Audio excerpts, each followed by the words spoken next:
আসসালামু আলাইকুম, সবাই কেমন আছেন? আশা করি সবাই অনেক অনেক ভালো আছেন। আপনাদের দয়া আমরাও ভালো আছি আলহামদুলিল্লাহ। আপনাদের চাচা রাত্রে এই যে বাজার থেকে কিনে আনিছে ব্যাগে, দেখি কি আনিছে।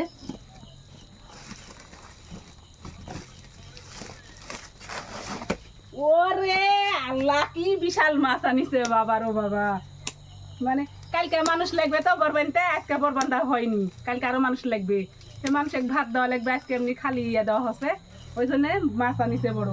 এই মাছ দিয়ে আলু দিয়ে আলুর ঘাটি, আপনারা হয়তো বা জানেন কি না জানেন জানি না, কিন্তু আমার এদিক আলুর ঘাটি বলে। ওই মাছ দিয়ে আলুর ঘাটি করে পাটেক দিব খাতে কালকে। উত্তরবঙ্গের বিখ্যাত আলু ঘাটি হবে। হ্যাঁ, এই যে উত্তরবঙ্গের বিখ্যাত আলুর ঘাটি। এই যে এদিকে পান গুছার জন্য এই যে মাছটা রেখে দিয়েছি।